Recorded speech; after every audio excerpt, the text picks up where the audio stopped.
नमस्कार, मैं प्रवीण गौतम और आप देख रहे पब्लिक मीटर। दोस्तों, वीडियो में आपको दिखाएंगे कि दिल्ली में पीएम मोदी की रैली के बाहर क्या तांडव हुआ। जो लोग कभी समर्थन किया करते थे, उन्होंने पीएम मोदी के खिलाफ नारे क्यों लगाए और पीएम मोदी ने मंच से अपनी क्या पीड़ा बयां की है। पहले बाहर का सीन आपको बताते हैं, उसके बाद पीएम मोदी का बयान भी आपको सुनाएंगे। कई ऐसे लोगों को पुलिस ने हाउस अरेस्ट किया जो मोदी सरकार का समर्थन करते आए हैं, विपक्ष का मजाक उड़ाते आए हैं। लेकिन आज जो वो मोदी सरकार की धज्जियां उड़ा रहे हैं, सवाल उठा रहे हैं कि क्या हम शांतिपूर्ण प्रोटेस्ट भी नहीं कर सकते, क्या पीएम मोदी तक अपनी बात भी नहीं पहुंचा सकते, हमें प्रोटेस्ट करने से भी क्यों रोका जा रहा है जब कई लोगों को हाउस अरेस्ट किया गया, जिनमें अजीत भारती भी शामिल हैं। अजीत भारती सहित जिस तरह की आवाजें आ रही हैं, उसे सुनकर मुझे वो गाना याद आ गया कि हमें तो अपनों ने लूटा, गैरों में कहां दम था, मेरी कश्ती वहां डूबी जहां पानी कम था। तो देश में कई सारे प्रोटेस्ट में जब विपक्ष ने आरोप लगाया कि मोदी सरकार में क्या लोकतंत्र नहीं है, जो प्रोटेस्ट नहीं करने दिया जा रहा, तो ऐसे लोग मजाक उड़ाते थे। लेकिन आज क्या सीन हुआ, यूजीसी के मुद्दे पर बहुत बड़े प्रोटेस्ट की तैयारी थी दिल्ली में, लेकिन अजीत भारती जैसे लोगों को पुलिस ने हाउस अरेस्ट कर लिया। तस्वीर आप देख सकते हैं, खुद अजीत भारती ने पोस्ट की है स्मृति छवि। अजीत भारती के अलावा और भी कई चेहरे इसमें आपको दिखाई देंगे, जहां पुलिस पहुंच गई और उन्हें घर से नहीं निकलने दिया, क्योंकि आज पीएम मोदी की रैली थी दिल्ली में। ये तस्वीरें आप देख सकते हैं, एक के बाद एक कई ऐसी तस्वीरें हैं। जो लोग सोशल मीडिया पर पुरजोर आवाज उठा रहे थे, उन्हें हाउस अरेस्ट कर लिया पुलिस ने। इस तरह की खबरें सामने आई तो अजीत भारती क्या कहते हैं मोदी सरकार को सुनाते हुए, पीएम मोदी का एक पुराना ट्वीट दिखाते हैं, जहां पीएम मोदी ने कहा था कि मैं चाहता हूं कि लोग मेरी सरकार की आलोचना करें।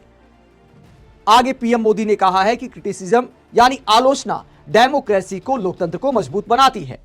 आलोचना को लेकर पीएम मोदी की हिपोक्रेसी पर सवाल उठाते हुए अजीत भारती कहते हैं, नमस्ते पीएमओ इंडिया। इस ट्वीट का एक हाई रेस पीएनजी निकलवाकर नील मानव नरेंद्र मोदी जी के कार्यक्रम में फ्रेम करके रखवा दो। गुजराती अनुवाद भी लगवा सकते हो ताकि आते जाते स्मरण रहे कि अपनी बातों से मुकरने वाले को क्या कहते हैं।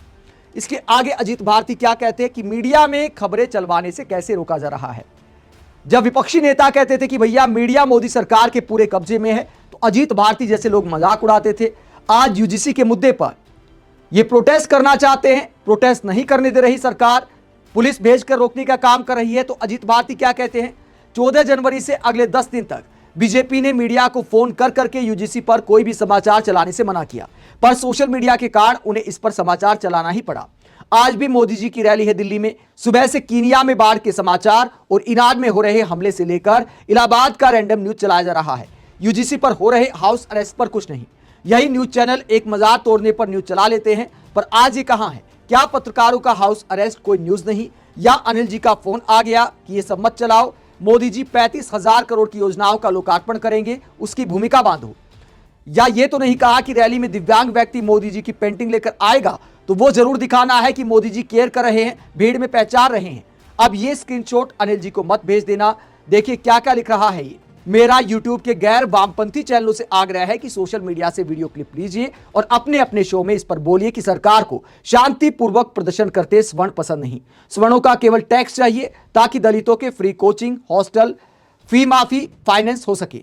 स्वर्णों का केवल वोट चाहिए और बाकी समय स्वर्णों को नरेंद्र मोदी जी के गार्डन में तैयार बांस मिलता रहेगा। मेन स्ट्रीम मीडिया के पत्रकारों को कुछ घंटे बाद ये समाचार चलाना ही पड़ेगा, हम चलवाएंगे। और हाँ, भाजपा समर्थक मित्रों से जो कहते थे नंबर 1 और नंबर 2 को छोड़कर चलो, एक सवाल है, अब मैं क्या करूं? क्या मैं संवैधानिक अधिकार मोदी जी की झोली में डाल दूं? स्वर्ण एकता जिंदाबाद, फट्टू मोदी सरकार मुर्दाबाद। तो मोदी सरकार को फट्टू कहते हुए अजीत भारती अपने मन की पीड़ा बयां करते हैं, लेकिन क्या इनके मन की पीड़ा पीएम मोदी तक पहुंची है? ये भी बड़ा सवाल है। क्या सीन होता है बाहर, आप देखिए कई जगहों पर क्या सीन होता है, किस तरह के वीडियो सामने आए हैं। ये वीडियो भी आप देख सकते हैं, कई जगह पर कैसे रोका जाता है। मोदी की रैली में जाने से पहले जंतर मंतर जाने से रोका जाता है, रामलीला मैदान जाने से रोका जाता है।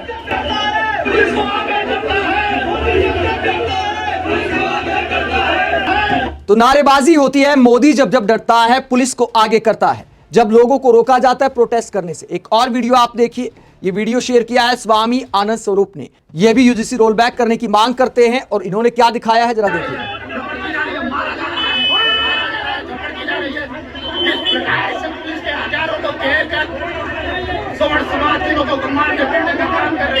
तो इस प्रोटेस्ट में सवाल उठाया जाता है कि क्या आजाद भारत की स्थिति यह है कि प्रोटेस्ट करने पर, शांतिपूर्ण प्रोटेस्ट करने पर भी मारा जा रहा है, धरपकड़ की जा रही है? क्या देश में लोकतंत्र है? ये आवाज वो लोग उठा रहे हैं जो मोदी जी का समर्थन करते आए हैं। दोस्तों, यूजीसी के मुद्दे पर सबका अपना ओपिनियन है, इसके पक्ष और विपक्ष में राय हो सकती है, लेकिन शांतिपूर्ण प्रोटेस्ट का हर किसी को अधिकार है। ऐसे अजीत भारती जैसे लोगों को हाउस अरेस्ट नहीं करना चाहिए। अगर वो प्रोटेस्ट करना चाहते हैं, अगर पीएम मोदी की रैली में जाकर भी लोग प्रोटेस्ट करना चाहते थे तो रोकना नहीं चाहिए। शांतिपूर्ण प्रोटेस्ट करना हर किसी का अधिकार है। रैली में किसी को भी जाने की अनुमति होनी चाहिए। हाँ, हिंसा किसी को नहीं करनी चाहिए। शांतिपूर्ण प्रोटेस्ट का अधिकार हर किसी को है। इस पूरे मुद्दे पर सुशांत सिन्हा भी मोदी सरकार को सुनाते हैं। वो क्या कहते हैं, जरा सुनिए। हाउस अरेस्ट करने से लोगों के मन में यूजीसी के नियमों के खिलाफ गुस्सा और निराशा का जो भाव आ चुका है वो खत्म हो जाएगा क्या? यूजीसी के नियम अगर ब्लंडर थे तो अब उसके खिलाफ शांतिपूर्ण प्रदर्शन रोकने का प्रयास करना महा ब्लंडर है। लोग जिनसे इमोशन के साथ जुड़े हैं और उन्हें इमोशन दिखना समझ आना बंद होने लगे तो समझिए कि दिक्कत बड़ी है बॉस, गजबे है। हालांकि पीएम मोदी का नाम लिखने से अभी परहेज करते हैं, लेकिन इशारों में काफी कुछ बयां कर रहे हैं। अपने मन की पीड़ा बयां करे सुशांत सिन्हा, अजीत भारती। लेकिन पीएम मोदी तक क्या पीड़ा पहुंची?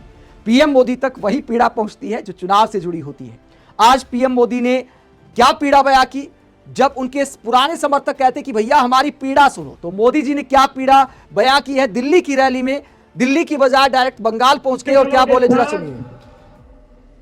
देशवासियों के साथ एक पीड़ा भी साझा करना चाहता हूं। ये पीड़ा है, ये दुख है, दिल को गहरी चोट लगी है, जो मैं आज देशवासियों के सामने, दिल्ली वासियों के सामने मैं व्यक्त करना चाहता हूं। आज देश अंतर्राष्ट्रीय महिला दिवस मना रहा है और कल पश्चिम बंगाल में टीएमसी सरकार ने देश की राष्ट्रपति आदरणीय द्रौपदी मुर्मू जी का घोर अपमान किया है। द्रौपदी मुर्मू जी संथाल आदिवासी परंपरा के बहुत बड़े उत्सव में शामिल होने के लिए बंगाल गई थी, लेकिन राष्ट्रपति जी और उस कार्यक्रम का, आदिवासियों के उस महत्वपूर्ण कार्यक्रम का, आदिवासियों का गौरव करने के बजाय टीएमसी ने आदिवासियों के संथाल लोगों के अत्यंत पवित्र और महत्वपूर्ण कार्यक्रम का बहिष्कार किया और राष्ट्रपति का बहिष्कार किया।